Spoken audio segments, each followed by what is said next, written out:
I used to work at a gas station a couple years ago. It was my first job, and I only worked there for about 5 months. They paid me minimum wage, but I really needed a job, and they were the first to get back with me, out of all the applications I put in all around town. I didn't like working there much, but it was a job, and it helped me do my part by taking care of bills that my girlfriend and I had at the time. I didn't have a car yet, so I had to walk to work every day. I really lucked out when I got this job though, in a way, because it was only a 5-minute walk from my apartment. But as soon as I got my car, I got a new job as fast as I could. Not only because I didn't like it there, but also because of what happened to me a month prior. My schedule was very wonky, and I pretty much just worked when they needed me to. I worked first and second shift mainly, but this night I was working second shift. My shift started at 3 p.m. I usually left my apartment 10 to 15 minutes before I needed to be to work. It only takes me a couple minutes to walk there, so I'm always on time and just a few minutes early most days. I would take a shortcut to work every day. There was this trail that led into a small open field that I used to walk across that was directly behind where I worked to the gas station. If I were to walk the road instead of the trail and not take the shortcut, it would probably take me double the time it takes me to walk the trail to get to work at least. On my way to work that day, there was this dude that I'd never seen before. He was just sitting there in the woods right next to the trail, and he was like laying down on his side. And it smelled like he was smoking weed, as the whole area smelled like it. I think I jump scared him a bit when I got closer because I had to walk past him. "Whoa, sorry kid, you scared the heck out of me. Hey, you want to hit this? I'm bored and I could use someone to talk to," he said. I politely declined and told him I had to go to work and that I was in a hurry. "Oh, come on, you can't take 2 hits real quick? It'll make your day better," he said. I don't give in to peer pressure, and I never will, so I firmly told him no and that I didn't want to and to please stop asking me. Then I continued walking. "Wait," he said. "I'm sorry, I didn't mean to offend you. I was just trying to be friendly." I told him it was fine and to not worry about it, and that I was sorry but I couldn't stay around to talk, and that I really had to get going. I don't have anything against weed, and as a matter of fact I have tried it a few dozen times, but it's just not really my thing. And plus going to work right now while high would probably spike my anxiety, I told him. He then asked me for $5 and said that he was homeless and that he hasn't eaten in over 3 days. My first instinct was to say no, but to get him out of my hair I gave him $5 real quick in hopes that he would leave me alone. He thanked me and told me how much he appreciated it. I then walked away and resumed my walk back to work. Man, that guy was a nutcase. I thought about what happened while I was at work for a little bit, but I quickly forgot. As the day progressed into night at work, it was just a normal work day. Nothing out of the ordinary, and I completely forgot about what happened earlier with that strange man before work. Towards the end of my shift, as I was waiting for Josh, the 3rd shift employee, to get to work, so he could take over for me and so I could finally go home, I saw somebody outside, through the window. At first I thought they were just smoking or something, but I soon realized that they were staring at me. I couldn't really see their face, but from the shape of them, it looked like a man.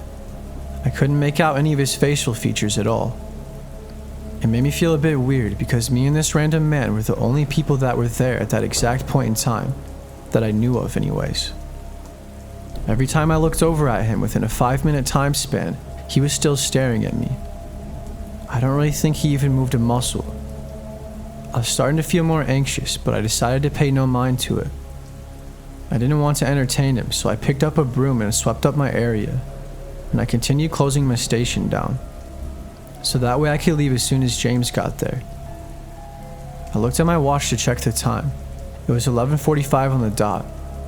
James was supposed to be here 15 minutes ago. He was never late though. In the 5 months that I worked there, that was the only time he was ever late. My first thought was that he called off work or something. Well, I got the call a few minutes later from the general manager that he did indeed call off work. He told me he really needed me to cover his shift for him. I was really upset about it, but I accepted and I worked his shift for him. Then I told him about the guy who had been staring at me outside. Yes, he was still staring at me. He moved over to the next window, but he was still staring at me and not moving at all. My general manager told me to tell him to leave or that I was going to call the police. He then told me to call him back if anything bad happened. I hung up and I said, "Hey man, what's your problem? It's time for you to go."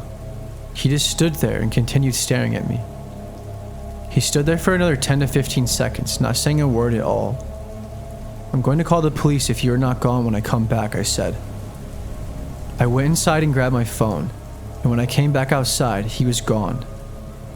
I looked around a bit to make sure he was really gone. There's no way he had a car with him because I didn't see one in the parking lot when I came out there the first time.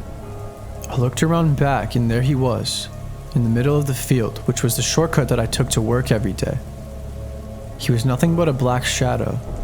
He was probably 75 feet or more away from me, and he had something in his hand. He was staring at me again. There was silence for maybe 20 seconds as I was in disbelief, and I didn't know what to say at all. He then started running towards me. Luckily, I was far away from him and way closer to the gas station door than he was. Before I turned the corner and booked it inside, I looked behind me and there he was standing directly under a street post light in a parking lot of some sort of veterans club thing. I don't know what it's called, but it was behind the gas station where I worked at. I ran inside immediately and I locked the door and called the police. He must have ran fast and knew I was calling the police because when the cops got there, there was no trace of him at all. I showed the police the camera footage that the CCTV picked up, and I gave them the best description that I could. They said they will do their best to try and find him and that they will keep a close eye out for him. I think it was the same guy who stopped and asked me for $5 earlier.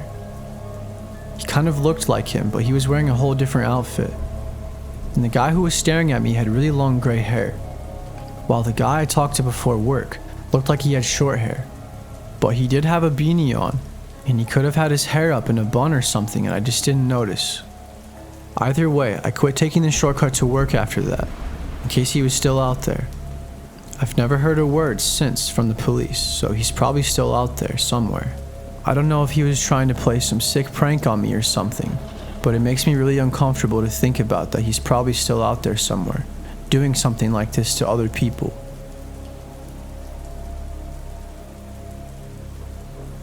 One night, my friend Evan and I were going to the store for some late night snacks. I realized I needed gas pretty bad as well, so we stopped along the way at a gas station. Originally, we were going to go to Walmart, but since we were already at the gas station, to save some time, we decided to get our snacks at the gas station. I paid at the pump and filled my car up while Evan went inside. I told him I would meet him inside in just a few minutes. When I walked inside, it was quiet. Too quiet. There was no sign of anyone, not Evan or a worker or anyone else at all.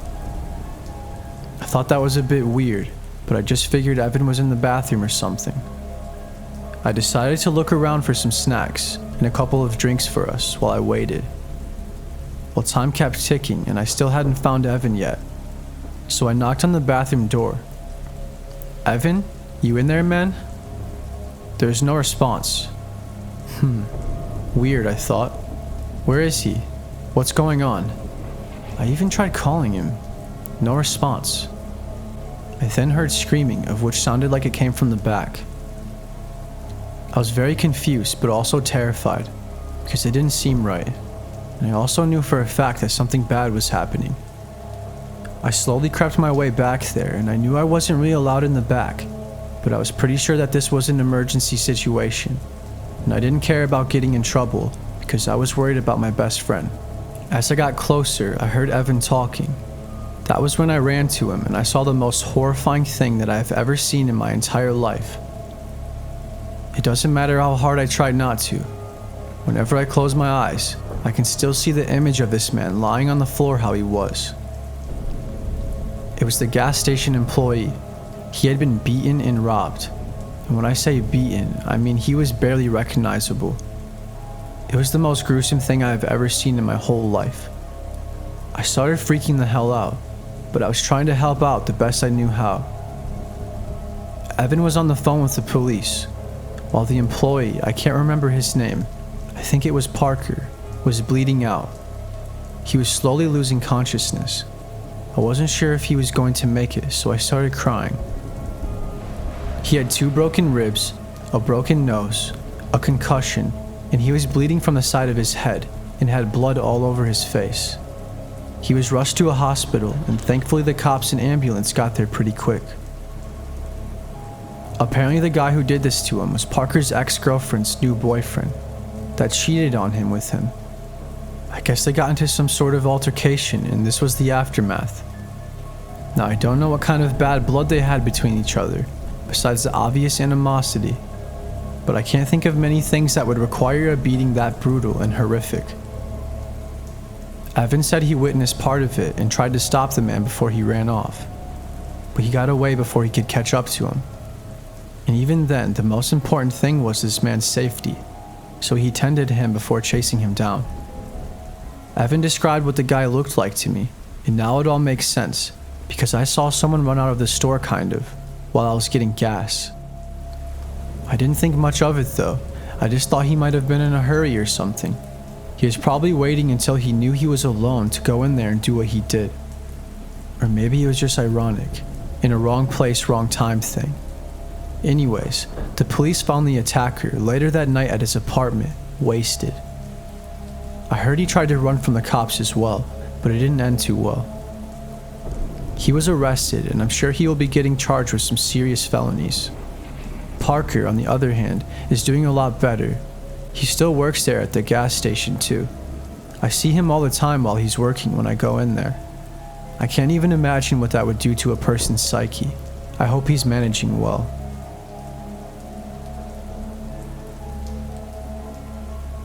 I'm a manager at a Speedway gas station in Cleveland, Ohio. It's in a rough area, but I get paid decent. I couldn't afford to get a different job anyways, even if I wanted to, because I know I wouldn't get paid as much as I do here. One night when I was working, I think it was around 10 o'clock, I was the only one working the cash register at that moment, because the only other employee that was there was stocking the drinks in the back and doing inventory. It was pretty busy, so it can be hard to keep an eye on the customers, especially when you're the only one up front. I noticed this sketchy guy who had been walking around the gas station for over 10 minutes at least. I was skeptical of him because usually you are in and out of a gas station fairly quickly, and he kept making eye contact with me, which also alarmed me and seemed a bit suspicious. I'm not exaggerating at all when I say it really is a dangerous area. I was always told that if I caught someone stealing to not do anything about it, and to just report it to a higher up manager. I noticed he got in line, and I had a bad feeling about what was going to happen when he was up to be checked out. When it was finally his turn, he told me he wanted a pack of Newports. He also had a tall Bud Light that he was purchasing. He appeared to be really drunk, as I could smell the alcohol on him, and he was slurring his words pretty bad. I told him I couldn't sell him the alcohol, and he got really angry. He reached over and grabbed the cigarettes and the beer, and attempted to run out of the store. When he turned around, he almost immediately tripped and fell. Then I noticed that 2 other tall beers fell through his pant leg that he was attempting to steal as well. Luckily, there was an older man who witnessed the whole thing and wrestled him to the ground right after he got up, and he took all the merchandise from him that he was trying to steal. They got into a bit of a fight, and the man ended up letting him go after a minute of having him pinned on the ground, trying to calm him down. When he got back up though, he took out some sort of pocket knife and swatted at the older man with it. He cut his arm up pretty bad, but then another man stepped in and punched the man with a knife directly in the nose, and that's when he fell back and knocked over a bunch of candy that was in the aisle, and then he got up and ran. I had to call the police at that point and get this older man to a hospital as soon as possible. Obviously the man who was trying to steal was gone before the police got there. They literally took over 30 minutes to get there anyways. I told them what happened and they couldn't do much about it, other than try and figure out who it was.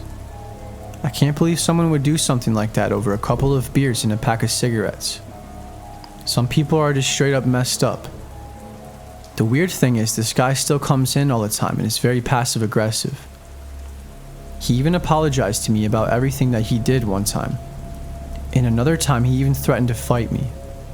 I almost have no choice but to get another job, as working here has been really taxing on my mental health. And not only because of that guy, but a lot of other reasons as well. But I really need the money.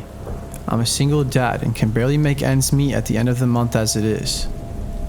I'm 30 years old and I haven't even graduated high school, so there isn't many options for me right now.